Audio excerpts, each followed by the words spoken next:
I stay out too late, got nothing in my brain. That's what people say. That's what people say. السلام عليكم ورحمة الله وبركاته. لكم فيديو جديد بحلقة جديدة من قناة محمد TNT. اليوم راح افرجيكم كيف انه خلفزون خربط شي، انه صار معه شي كتير غبي. هو عم بغني غنيته اللي راح تشوفوها بعد شوي. انتقدوا بدر صالح بالحلقات ايش اللي قال فيها بدر صالح، وعلق وقال لما كان عم بغني غنية ابدا مو لابقت له.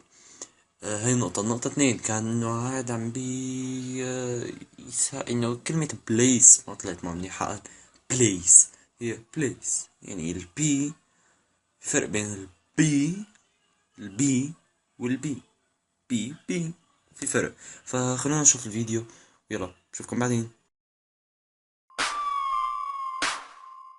أنا اسمي خلف ويقبلوني خلف زون. أنا ما أحب أتابع التلفزيون، عندي شانل باليوتيوب فيها اسمها جوك فنون، وأتكلم لهجات هيرو هنا وهنا وهون.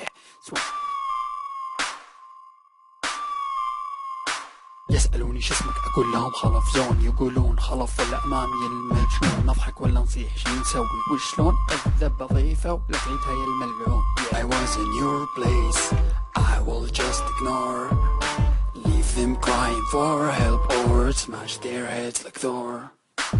If I was in your place, I will just ignore. وبعد ما شفنا فيديو خلفزون وعلقنا عليه، هلا رح ننتقل لخبر تاني. خبر هز كتير من يعني الأشخاص. طبعا ممكن تقولوا الأشخاص مين؟ الأشخاص يعني أصحاب هدول اللي عندهم قشعريرة من الكذب، اللي بالأفلام، اللي ما بيقدروا يشوفوا أفلام هندية، شاروخان. ايه المهم، الفيديوهات مثل تحشيش العراقي، تحشيش عراقي بصله يعني نظامي. راح افرجيكم الفيديو بعدين بنعلق عليه. يلا خليكم. ما ادري شو مدي يدز رسايل، ما ادري شنو مشكلتي. ايش بيه شنو؟ ما ادري حبيبي جد سويت انكشف؟ حبيبي بدي اصير قريبة يمك. اوه يا الله جد احبك. اوه يا حبيبي. اقول لك هذا الفيس مالك شو هذا سويت؟ شنو ايش بيه؟ ما ادري ايش بيه.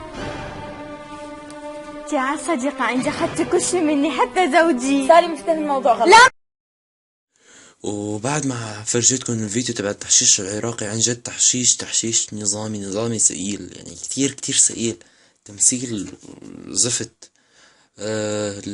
لو بتلاحظوا البنت اللي فاتت من ورا الجلالة، شوفوا كيف حاطة ايديها وعاملة اكشن، وانا اللي بخاف عدوجي، وراحت لعند رفيقتها وراح تضربها وهي فايتة كمان. لاحظوا دققوا كيف اجت وحاطة ايديها على تمها، مجهزة حالها وغمزت الكاميرا. فركزوا.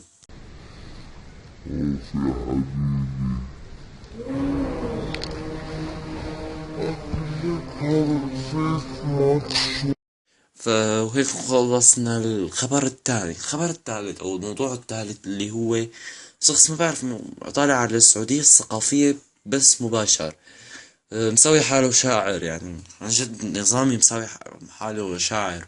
فخلينا نشوف. هو عم بيقول انه انا حافظ قصيدة قلت قدام الملك، قدام الملك السعودي ومدري شو كذا كذا بلا بلا بلا. هو قاعد عم بيقول الشعر النسية، وشوفوا كيف قالت له المذيعة صح لسانك. نروح نشوف الفيديو. فرحة أن تغتال فرحتكم في دوحة العلم والآداب والجاه، يا من حرقت خيمة الآداب.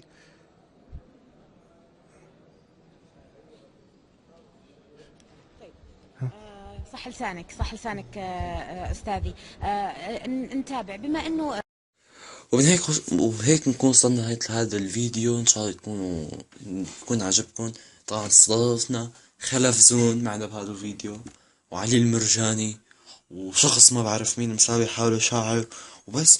وانتظروني الحلقة الجاية، راح اجيب لكم اخبار جديدة ومو مواضيع، اخبار حلوة. فيلا بس سلام.